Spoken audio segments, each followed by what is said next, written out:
1964 году девочка по имени Стелла родилась с волосами наполовину черными, а наполовину белыми. У нее всегда были творческие наклонности и довольно вздорный характер. Ее мать Кэтрин замечает это и дает ей прозвище Круэлла.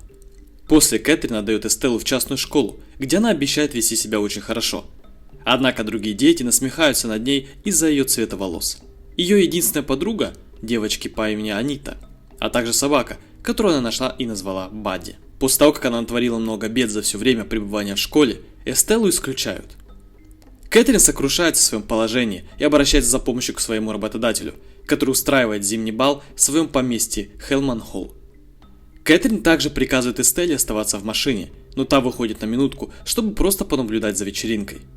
Вскоре Эстелла и Бадди пробираются в особняк, где Эстелла, всегда любящая моду, приходит в восторг от всех платьев и нарядов, которые есть на балу. Но, к несчастью, Бадди вырывается, и после того, как Эстелла погналась за ним, ее находит камердинер по имени Джон. После Эстелла убегает от него, а за Бадди гонятся 3 злобных далматинца. После Эстелла выбегает на улицу, где Кэтрин разговаривает со своей работодательницей, баронессой фон Хелман. Ее далматинцы пробегают мимо Эстеллы и набрасываются на Кэтрин с такой силой, чтобы столкнуть ее с края обрыва насмерть. Свидетелем всего этого становится сама Эстелла. Вскоре посетители вечеринки выходят на улицу, чтобы посмотреть, что произошло. А баронесса лжет и утверждает, что Кэтрин пыталась выманить у нее деньги. После Эстелла бежит с Бадди и путешествует в мусоровозе.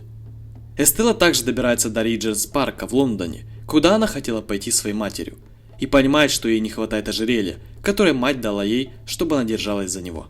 Позже она засыпает у фонтана, и на следующее утро ее находят 2 провинившихся мальчика. Это братья Гораций и Джаспер Бадун, вместе с своей собакой Винком. Они пытаются стащить воду из фонтана, когда встречают Эстеллу. Джаспер определяет, что у него нет семьи, и они убегают вместе, когда их ловит офицер.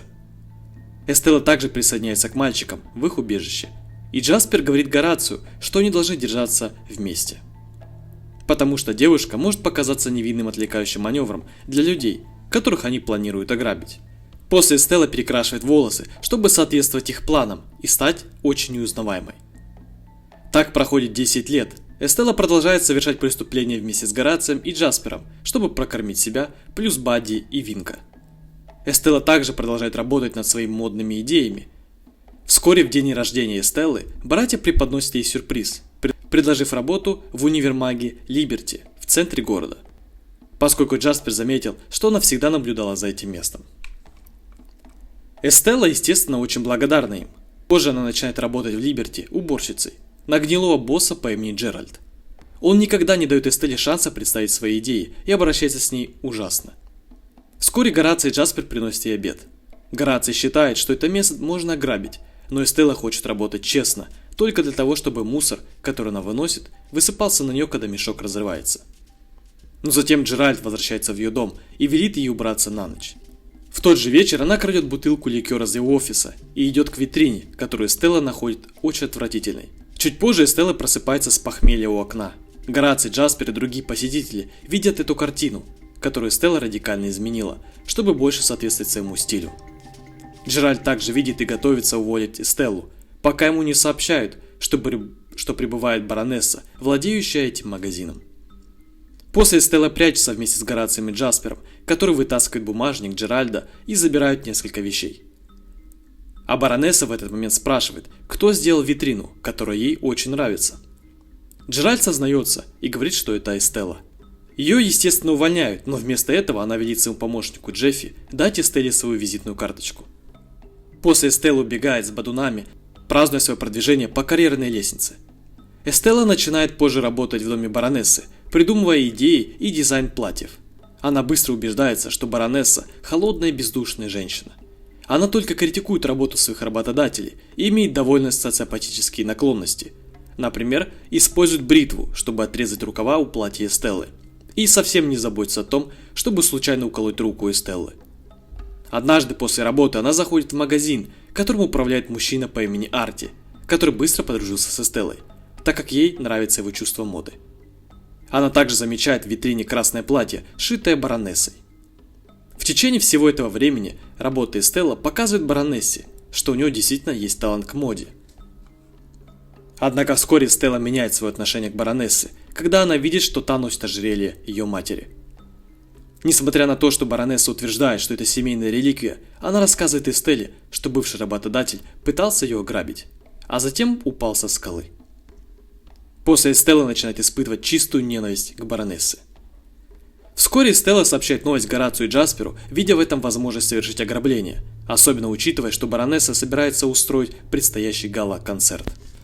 После Стелла запоминает расписание баронессы и как работают и передвигаются охранники, чтобы спланировать свое ограбление.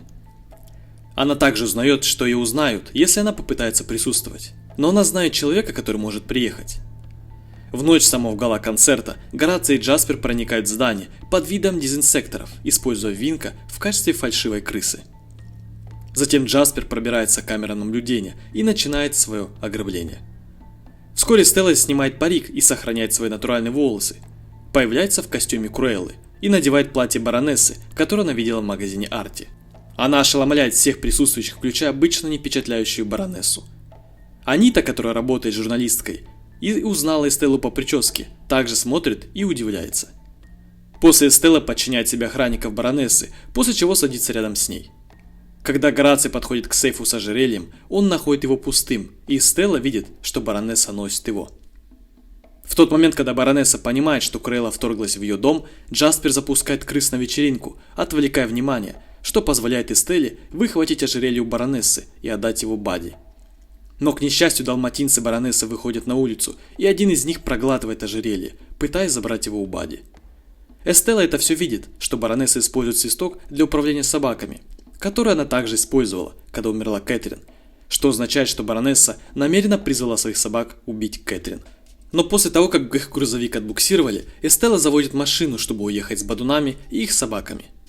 После же она останавливается и плачет над тем, что ее босс убил ее маму. На следующее утро Эстелла продолжает действовать в образе Круэллы, приказывая Горацию и Джасперу украсть собак баронессы, чтобы один из них мог передать ожерелье. Затем Эстелла отправляется на работу к Аните, все еще в образе Круэллы, и просит ее распространить информацию о ее личных подвигах. Этим временем Гораций и Джаспер находят далматинцев, когда их покупают, и используют Винка как приманку, чтобы заставить их выйти, а затем увозят их в фургоне. После этого Круэлла начинает срывать многие другие мероприятия, проводимые баронессой. И благодаря тому, что Анита освещает это в газете, Круэлла становится сенсацией моды, полностью затмевая и переигрывая баронессу. Позже она становится все более и более взволнованной, даже увольняет своего адвоката Роджера за то, что тот не смог арестовать Круэллу, а затем поручает Эстелле придумать новый дизайн для предстоящей презентации весенней коллекции. Эстелла заказывает специальный материал и создает ей это платье, которое явно впечатляет баронессу, хотя она планирует присвоить себе его заслуги. После Эстелла просит Горация и Джаспера пробраться в дом баронессы и устроить переполох, чтобы создать впечатление, будто Круэлла пыталась проникнуть в дом. В результате этого баронесса заставляет хранить свои платья в сверхсекретном хранилище. После все более высокомерное поведение Эстеллы начинает сказываться на ее отношениях с Горацием и Джаспером. Чуть позже баронесса проводит показ своей осенней коллекции, но когда они открывают хранилище, оттуда вылетает трое мотыльков, разорвавших почти все платья. Это происходит потому, что материалом, из которого Эстелла шила платье, были специальные коконы. В это время на улице Гораций и Джаспер в сопровождении Арти устраивает настоящее шоу. Арти поет песню «Я хочу быть твоей собакой», а Круэлла появляется с платьем из меха далматинца, что наводит баронессу на мысль, что Круэлла убила ее собак. Когда Эстелла возвращается домой, она находит Горация и Джаспера связанными, а баронесса и ее приспешник догадываются, что Круэлла – это и есть Эстелла. Приспешники баронессы хватают Эстеллу и привязывают ее к стулу, а сама баронесса планирует подставить Горация и Джаспера, чтобы те убили Круэллу во время пожара. Но Эстелла отвечает, что знает, что баронесса убила ее маму, но ее слова подразумевают, что она убила и других, когда она не сразу понимает, о ком говорит Эстелла. Она оставляет Эстеллу, а также Бадди и Винка гореть, но Эстелла видит таинственную фигуру, идущую за ней. После дом сгорает и распространяется слух, что Круэлла погибла. Вскоре Эстелла просыпается в доме Джона вместе с Бадди и Винком. Он приносит ей ожерелье Кэтрин и сообщает, что оно было тщательно отбелено и, к удивлению Стеллы, содержит ключ от шкатулки. Внутри этой шкатулки находится свидетельство о рождении Стеллы. Затем Джон открывает, что баронесса – это настоящая биологическая мать Эстеллы. Хотя барон хотел иметь детей, баронесса считала, что материнство помешает ее успеху, поэтому она приказала Джону убить ребенка после его рождения. Но вместо этого он нашел Кэтрин и отдал Эстеллу ей, чтобы она могла правильно воспитать ее. Эстелла этому не верит и просто убегает, украв мотоцикл у разносчика. После она едет обратно в Риджерс-парк, где обращается к пространству, как Кэтрин. Несмотря на то, что Эстелла не верит в то, что ей солгали о том, что Кэтрин не является ее матерью, она все равно воспринимает это как таковое и теперь решает принять свою новую сущность Круэллы навсегда. После Эстелла берет грузовик и врывается в здание полицейского участка, затем заводит Винка внутрь, чтобы получить ключ от камер Горация Джаспера. Но несмотря на то, что они вырвались, они все еще злятся на Эстеллу за то, как она с ними обошлась. После того, как она рассказывает им о том, что баронесса ее настоящая мама, они возвращаются в дом Джона, где она говорит, что Гораций Джаспер тоже ее семья. Затем они собираются, чтобы разработать окончательный план по уничтожению баронессы, а Эстелла позже обращается за помощью к Арти. Вскоре Гораций возвращается с автомобилем баронессы, и Эстелле нравится это название.